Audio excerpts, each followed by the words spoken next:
Hello friends, welcome back to my channel. स्वागत है आप सभी का मेरे चैनल पे जिसका नाम है मैनिफेस्टेशन इज़ रियल। और हम यहाँ पे लॉ ऑफ अजम्पशन के बारे में बात करते हैं और कैसे आप इस सिंपल से लॉ को यूज़ करके अपनी सारी डिज़ायर्स को इजीली मैनिफेस्ट कर सकते हो।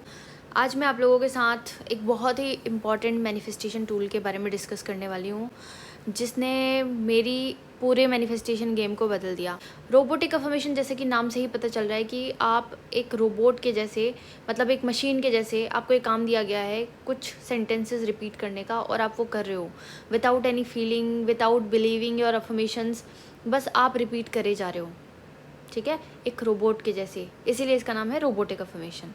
अब मैं आप लोगों को एक ब्रीफ इंट्रोडक्शन देना चाहती हूँ कि मैंने इसे क्यों यूज़ किया और इसने कैसे मेरे मैनिफेस्टेशन के गेम को बदला, और मैं क्यों आप लोगों को भी बोलती हूँ कि आप लोगों को इसे ट्राई करना चाहिए। बहुत सारे लोग बोलते हैं एंड इवन बहुत सारे कोच भी बोलते हैं कि रोबोटिक अफर्मेशन करने से डेस्परेशन होती है, रोबोटिक अफर्मेशन एक तरह की चेजिंग है, आप किसी के पीछे पड़ गए हो और आप बहुत डेस्परेट हो, ये शो करता है रोबोटिक अफर्मेशन।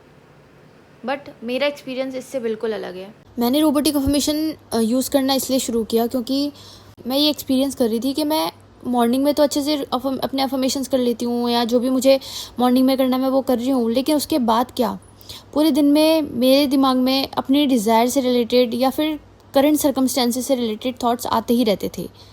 या फिर मैं अगर बीच में अपने स्पेसिफिक पर्सन से बात कर रही हूँ, वो कुछ मेरे को करंट रियलिटी का याद दिला देते थे, तो उससे मेरी स्टेट अफेक्ट होती थी बार बार। और मुझे ये चीज़ बहुत ख़राब लग रही थी कि मैं इतना अच्छे से कर रही हूँ मॉर्निंग में, बट दिन आते आते ये सब ख़राब हो जा रहा है। तो उसी टाइम पे मेरे दिमाग में ऐसे आने लग गया था कि कुछ तो ऐसा तरीका होना चाहिए जो मैं पूरा टाइम करते रहूँ, जब मैं कुछ नहीं कर रही हूँ उस वक्त मैं क्या करूँ।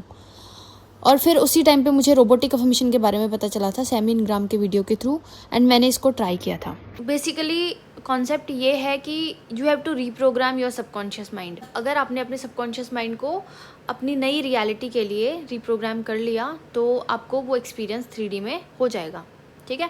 ये होता है बस मैनिफेस्टेशन। तो मुझे समझ में आया, बेसिक कॉन्सेप्ट यही है कि मुझे अपने माइंड को रीप्रोग्राम करना है। और रीप्रोग्राम कैसे होगा मेरा दिमाग, जब मैं रिपीटिशंस करूँगी ज़्यादा से ज़्यादा, तो इसका मतलब है मुझे रिपीटिशन ज़्यादा करनी चाहिए। देखो, माइंड रिप्रोग्राम करने के लिए बहुत सारे टूल्स होते हैं। जैसे आप मेडिटेशन करते हो, वो भी कहीं ना कहीं एक टूल है। जो गाइडेड मेडिटेशंस होते हैं वो भी हमारे माइंड को रिप्रोग्राम करता है, ठीक है। गाइडेड मेडिटेशन की बात कर रही हूँ मैं, वैसे वाली नहीं जो ट्रेडिशनली शांत होकर करते हैं। वो तो मन को स्थिर करने के लिए होता है, वो मन को शांत करने के लिए होता है, अपने इनर वर्ल्ड से कनेक्ट करने का एक ज़रिया होता है मेडिटेशन। बट जो गाइडेड मेडिटेशन होती है वो भी कहीं ना कहीं माइंड को रिप्रोग्राम करती हैं। उसके अलावा स्क्रिप्टिंग भी एक तरीका होता है, विजुअलाइजेशन भी एक तरीका होता है, और अफर्मेशंस मोस्टली जैसे ट्रेडिशनली बोला जाता है कि बैठो शांति से, फिर उसके बाद अफर्मेशंस करो। ये सारे क्या है, टूल्स हैं अपने माइंड को रिप्रोग्राम करने के। बट कोई इंसान गाइडेड मेडिटेशन भी करेगा तो कितने देर तक करेगा, पूरा दिन तो नहीं कर सकता ना। और अगर वो स्क्रिप्ट कर रहा है तो वो पूरे दिन तो स्क्रिप्ट नहीं कर सकता ना। और अगर वो अफर्मेशन भी कर रहा है ट्रेडिशनली बैठ के, सुबह उठ के करा उसने, फिर उसके बाद दिन में भी उसने कहीं करा, हाँ वो घंटे घंटे में कर सकता है बट कंटिन्यूसली नहीं कर सकता। तो जो रोबोटिक अफर्मेशन है वो एक ऐसा तरीका है जिसको आप कभी भी कर सकते हो, कहीं भी कर सकते हो, चलते हुए, सोते हुए, खाते हुए, मतलब सोते हुए, सोने से पहले कर सकते हो, खाते हुए कर सकते हो, कहीं घूम रहे हो तब कर सकते हो, मतलब कभी भी आप कर सकते हो। कोई लिमिटेशन नहीं है रोबोटिक अफर्मेशन की। अगर आपको बोल के करना है तो आप बोल के भी कर सकते हो, बोल के नहीं करना है तो मन में भी कर सकते हो। तो इसीलिए ये सबसे ईजीएस्ट मेथड है कि आप इसको कभी भी कैसे भी कर सकते हो। जिस दिन मैंने रोबोटिक अफर्मेशन पहली बार स्टार्ट किया था, मुझे उसी दिन रिजल्ट मिले थे उसके। रोबोटिक अफर्मेशन की वजह से मेरी बहुत सारी प्रॉब्लम सॉल्व हो गई। पहली प्रॉब्लम कि मैं खाली टाइम में क्या करूं, क्योंकि मैं अगर मॉर्निंग में अच्छे से अपना रूटीन करती भी हूँ, मुझे बहुत अच्छा फील भी हो गया और मुझे बहुत सेटिस्फेक्शन है कि मैंने सारी चीज़ें अच्छे से कर ली हैं। उसके बाद क्या, उसके बाद जो मुझे बीच बीच में मेरी 3D से रिलेटेड थॉट आते हैं उनको मैं कैसे कंट्रोल करूँ।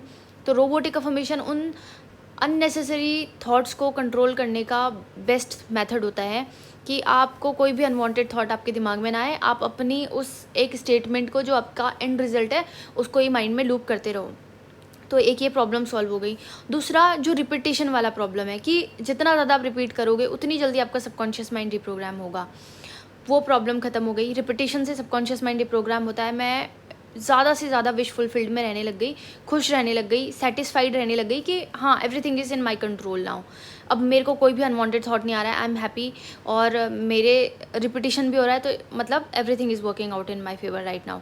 तो ऐसे दिमाग में थॉट आने लग गए थे, एंड फिर वो चीज़ें बहुत आराम से स्मूथली मैनिफेस्ट हो गई। वो टेक अफर्मेशन आप कर सकते हो किसी भी मैनिफेस्टेशन के लिए, बट धीरे धीरे जब आप एक्सपर्ट बन जाओगे ना, मतलब आप चीज़ें मैनिफेस्ट करने लग जाओगे, तो फिर आप अपने आप ही ऐसे कैटेगराइज करने लग जाओगे कि यार ये तो इतनी छोटी सी डिज़ायर है, इसके लिए मुझे क्या रोबोटिकली अफर्म करना है, इसको तो मैं ऐसे ही ठीक कर लूँगी, मतलब सोच के ही ठीक कर लूँगी, इसको तो मैं ऐसे एक बार विजुलाइज करूँगी ऐसे ही ठीक हो जाएगा, या इसको तो मैं अगर कोई ऐसी डिज़ायर है जो बड़ी है, आपको अभी इस पॉइंट पे बड़ी लग रही है, उसके लिए आप रोबोटिकली अफर्म कर सकते हो। तो मतलब आप खुद ही कैटेगराइज करने लग जाओगे कि मुझे किस मेथड के लिए कौन सा तरीका यूज़ करना चाहिए। एंड हाँ, ऐसा होता है कि आपकी कोई छोटी मोटी डिज़ायर है, आप उसको जस्ट विजुलाइज करो, वो मैनिफेस्ट हो जाएगा। आप उसको एक दो बार मन में सोचो, वो हो जाएगा। आप स्क्रिप्ट कर लो, वो हो जाएगा। उसके लिए आपको ज़्यादा एफर्ट्स नहीं करने पड़ेंगे। बट रोबोटिक अफर्मेशन हमें किन डिज़ायर्स के लिए करना चाहिए, जो अभी हमें बहुत बड़ी लग रही हैं, जो अभी इस वक्त हमारी प्रायोरिटी हैं, और जिनको लेकर हमारे मन में 24 घंटे कुछ ना कुछ चलते रहता है। ठीक है, ऐसी जो भी हमारी मैनिफेस्टेशंस हैं, उनके लिए हम रोबोटिक अफर्मेशंस यूज़ करेंगे। क्योंकि हम थोड़ा सा भी शांत रहते हैं या हम कुछ नहीं कर रहे होते हैं, उस वक्त हमारे दिमाग में फिर नेगेटिव थॉट्स आने लग जाते हैं। आपने अपना मॉर्निंग रूटीन कितने भी अच्छे तरीके से कर लिया है, पर अगर बीच में मतलब उस रूटीन को फॉलो करने के बाद आप 3D में इन्वॉल्व हो रहे हो, आप नेगेटिव सोच रहे हो, या आप स्टॉक कर रहे हो अपने पार्टनर को, अगर आप शादी मैनिफेस्ट कर रहे हो, या फिर अगर आप करियर के बारे में भी मैनिफेस्टेशन कर रहे हो, बट फिर आप लोगों की बातों से अफेक्ट हो रहे हैं, किसी ने आपको कुछ बोल दिया जॉब के बारे में, किसी ने आपको आपकी किसी एग्ज़ाम के बारे में कुछ पूछ लिया और आप उस वक्त ट्रिगर हो गए, तो जो आपने मॉर्निंग में वो अफर्मेशन वगैरह किए थे ना, उसका इम्पैक्ट कुछ कम हो जाएगा। मैनिफेस्ट तो होगा बट कुछ डिले के साथ। तो इसीलिए वो डिले ना हो, इसलिए रोबोटिक अफर्मेशंस आपको करने चाहिए। वैसे तो मैंने रोबोटिक अफर्मेशंस के बारे में पहले भी बहुत सारी वीडियोस बनाई हुई हैं, आप लोग उन्हें भी ज़रूर देखिएगा। अगर आप न्यू हो, अगर आप लोगों ने मेरी पहली वीडियोस नहीं देखी हैं, तो आप उन वीडियोस को भी देखो, क्योंकि उससे भी आपको बहुत कुछ सीखने को मिलेगा, आपको क्लैरिटी मिलेगी। यहाँ तक आप लोगों को समझ में आया होगा कि हमें रोबोटिक अफर्मेशन क्यों करने चाहिए। ठीक है, अगर आप लोगों को समझ में आया है तो कमेंट सेक्शन में ज़रूर लिखना कि आपको क्या समझ में आया। अब हम कुछ सवाल लेते हैं। वीडियो को छोटा रखने की कोशिश करूँगी, दूसरा पार्ट भी बना दूँगी जल्दी से। ठीक है, वीडियो छोटा ही रहेगा। जल्दी से क्वेश्चंस डिस्कस कर लेते हैं। तो जो पहला क्वेश्चन है, ये है ग्रे वॉन वू 1176 का। इन्होंने पूछा है, multiple desire using robotic affirmations पर video, astrology spiritual versus law of assumption या लॉ ऑफ अट्रैक्शन इंक्लूड ज़रूर करना। तो देखिए, ये वीडियो रोबोटिक अफर्मेशन के बारे में है, तो हम आपके क्वेश्चन के पहले पार्ट का आंसर करेंगे, जहाँ पे आपने पूछा है कि हम मल्टीपल डिज़ायर्स के लिए कैसे रोबोटिक अफर्मेशंस करें। एस्ट्रोलॉजी, स्पिरिचुअलिटी एंड ये बाकी जो सारी चीज़ें हैं, इनके बारे में हम आने वाली वीडियोज़ में बात करेंगे। तो जो मल्टीपल डिज़ायर्स होती है, सबसे पहले तो आपको आइडेंटिफाई करना है कि क्लैरिटी लेकर आओ अपने अंदर कि इस वक्त आपकी प्रायोरिटी क्या है। और प्रायोरिटी 10 चीज़ें नहीं हो सकती, प्रायोरिटी 1 या 2 चीज़ें होंगी। हो सकता है आपका करियर या रिलेशनशिप आपकी प्रायोरिटी हो इस पॉइंट पे, है ना, या फिर हो सकता है कि एक और चीज़ हो, हेल्थ हो। तो इससे ज़्यादा प्रायोरिटी तो नहीं हो सकती एक पॉइंट पे। आइडेंटिफाई कर ली अपनी प्रायोरिटी, सबसे ज़्यादा इंपॉर्टेंट क्या है आपके लिए। अपने आप से ही सवाल पूछो कि सबसे ज़्यादा प्रायोरिटी क्या है मेरे लिए। तो जो भी आपको आंसर आता है ना, उसको लिख लो सबसे ऊपर। फिर जो सेकंड नंबर पे प्रायोरिटी आती है कि ये इस वक्त चाहिए ही चाहिए, अगर ये नहीं मिला तो मेरा कुछ भी नहीं हो पाएगा, ऐसा अगर फील हो रहा है, वो आपकी नंबर 1 प्रायोरिटी हो गई। फिर उसके बाद जो सेकंड में आपको लगता है वो लिख लो। अब आपको क्या करना है, मैं ये नहीं बोलूँगी कि आप सिर्फ जो फर्स्ट प्रायोरिटी है उसी के लिए अफर्मेशंस करो। आप अपनी फर्स्ट प्रायोरिटी के लिए एक रोबोटिक अफर्मेशन चूज़ कर लो, एंड जो दूसरी वाली प्रायोरिटी है उसके लिए भी एक रोबोटिक अफर्मेशन चूज़ कर लो। ठीक है, और अगर तीसरी भी कोई है तो उसके लिए भी एक रोबोटिक अफर्मेशन चूज़ कर लो। फॉर एग्जांपल, अगर शादी आप मैनिफेस्ट करना चाहते हो तो उसके लिए होगा कि I am happily married to my SP. ठीक है, अगर आप करियर भी उसमें इंक्लूड करना चाहते हो तो I have a successful career as a, मतलब जो भी आपने सोचा होगा कि मेरा सक्सेसफुल करियर ऐसा है। ठीक है, तीसरा है फॉर एग्जांपल आपकी हेल्थ, तो आपने क्या लिख लिया कि आई एम कम्प्लीटली हेल्दी। तो अब इन तीनों अफर्मेशंस को या तो आप कंबाइन करके अफर्म करना स्टार्ट कर दो, थोड़ा अटपटा लगेगा इनिशियली, जो कि लगते हैं, कोई भी आप रोबोटिक अफर्मेशन को इनिशियली अफर्म करना स्टार्ट करोगे आपको अटपटा लगेगा, बट अगर आप उसको करते जाओगे रिपीट, तो फिर वो चीज़ आपके दिमाग में ऑटो पायलट पे भी चलने लगेगा एक पॉइंट के बाद। दूसरा तरीका ये है कि आप अपने दिन को 3 पार्ट्स में डिवाइड कर लो। जो सुबह का पार्ट है, मतलब मॉर्निंग में मान लो कि आपने 7 बजे से अफर्म करना स्टार्ट किया दिन के 12 बजे तक। अब इस पीरियड में आप सिर्फ और सिर्फ अपने करियर के बारे में अफर्म करोगे। ठीक है। बट ऐसा कुछ स्ट्रिक्ट रूल नहीं है कि सिर्फ करियर के बारे में ही करना है। अगर आपने अफर्मेशन अपने करियर के लिए करना स्टार्ट किया, इन बिटवीन आपको अपने रिलेशनशिप का कोई नेगेटिव थॉट आ गया, तो आप उसको फ्लिप करके थोड़ा देर के लिए पॉजिटिव अफर्म कर लेना रिलेशनशिप के लिए भी उस पॉइंट पे।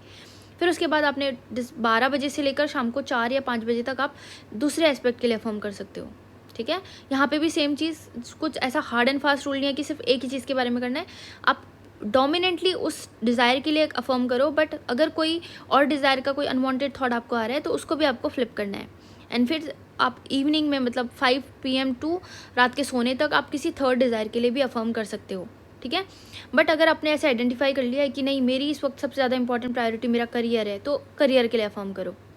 एक तीसरा तरीका और है जिसमें हम क्या करते हैं, कुछ ब्लैंकेट अफर्मेशंस लेते हैं। ब्लैंकेट अफर्मेशंस क्या होते हैं, जो ओवरऑल हमारी लाइफ को कवर करते हैं। जैसे कि every aspect of my life is perfect, everything in my life is perfect, everything is working out in my favour, है ना।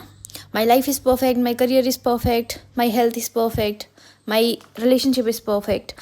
मतलब आपने क्या करा, एक ब्लैंकेट अफर्मेशन चूज़ किया जिसमें सारी चीज़ें आती हैं, आप उसको अफर्म कर रहे हो।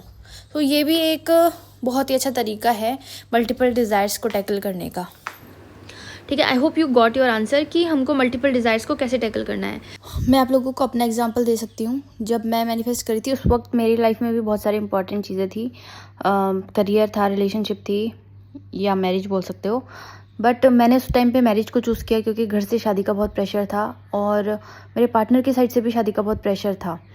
तो दिमाग में एक चीज़ ये भी थी कि करियर तो मैं शादी के बाद भी बना सकती हूँ, बट अगर कुछ उल्टा सीधा हो गया तो फिर कभी ठीक नहीं हो पाएगा, है ना। तो ये चीज़ थी दिमाग में, और इसीलिए मैंने रिलेशनशिप को उस वक्त प्रायोरिटी दी और मैंने रिलेशनशिप को मैनिफेस्ट करना स्टार्ट किया।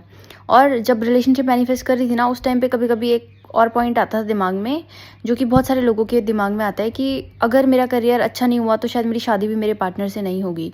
तो उसके लिए मैं अफर्म करती थी कि मेरी शादी मेरे पार्टनर के साथ अनकंडीशनल है, मतलब ये तो होनी ही है, तो जॉब लगे ना लगे, करियर कैसा भी हो, इससे कोई फ़र्क नहीं पड़ता, है ना।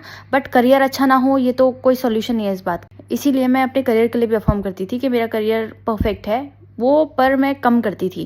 ज़्यादातर प्रायोरिटी उस वक्त मैंने अपने रिलेशनशिप को देखी थी, क्योंकि मैंने वो चीज़ कैलकुलेट की थी कि उस वक्त मेरे लिए क्या सही है। तो आप भी अपने लिए पर्सनली ये चीज़ कर सकते हो कैलकुलेट, कि आपको किस चीज़ को प्रायोरिटी देनी है, अभी आपका टेंशन किस चीज़ के ऊपर ज़्यादा है, क्या चीज़ आपके लिए ज़्यादा इंपॉर्टेंट है। तो जब भी मैं सेल्फ कॉन्सेप्ट अफर्मेशंस करती थी तो मैं उस टाइम भी ये अफर्म करती थी कि मेरा करियर परफेक्ट है, और मैं ये भी अफर्म करती थी कि मेरी लाइफ का हर एक एस्पेक्ट परफेक्ट है। जब मुझे ऐसी थोड़ी एंग्जाइटी सी होती थी कि मैं कैसे हर चीज़ को मैनेज करूँ, होता है क्योंकि हमारा ह्यूमन ब्रेन होता है वो बहुत ऐसा इधर उधर चल रहा होता है। तो कभी कभी अपने करियर को लेकर भी जब पैनिक होता है तो मैं बोलती थी कि no, every aspect of my life is perfect. तो मैं उस चीज़ को कुछ ब्लैंकेट अफर्मेशंस के थ्रू भी वो करने की कोशिश करती थी। बट जब मैं अपने मैरिज मैनिफेस्ट कर रही थी ना, तो मेरा, आप मान सकते हो कि 95 to 98% मेरा फोकस सिर्फ और सिर्फ मेरी मैरिज के ऊपर ही था। एंड जब मेरा मैरिज पूरी तरह से मैनिफेस्ट हो गया ना, उसके बाद मैंने विद इन अ मंथ अपना करियर भी मैनिफेस्ट कर लिया था। आप स्टेप वाइज भी कर सकते हो कि पहले एक डिज़ायर को कर लो, फिर दूसरे पे फोकस करो, फिर दूसरे पे फोकस करो। और अगर आपको लगता है कि नहीं स्टेप वाइज नहीं होगा मुझसे, तो आप, जैसे मैंने आप लोगों को तरीका बताया कि अपने डे को 3 पार्ट्स में डिवाइड कर लो। अगर आपके पास टाइम है, आप रिलेशनशिप मैनिफेस्ट कर रहे हो बट आपके पास टाइम है शादी के लिए, कि हाँ अभी तो मेरे पास 2-3 साल पड़े हैं, आराम से करेंगे, तो आप ये जो टाइम है ना उसको डिवाइड करने वाला मेथड यूज़ कर सकते हो। आई होप कि आप लोगों का जवाब मिला होगा, और अगर इससे रिलेटेड कोई क्वेश्चन है तो आप कमेंट सेक्शन में बता सकते हो। तो ये है आज की वीडियो। एक ही क्वेश्चन का आंसर किया मैंने, बट अच्छे से एक्सप्लेन करने की कोशिश की है। बाकी के सवालों के जवाब भी आप लोगों को मिल जाएंगे आने वाली वीडियोस के थ्रू, तो थोड़ा सा पेशेंस रखिए। आज के लिए मेरी साइड से इतना ही। Thank you so much for watching. Happy manifesting. I love you all. Bye bye.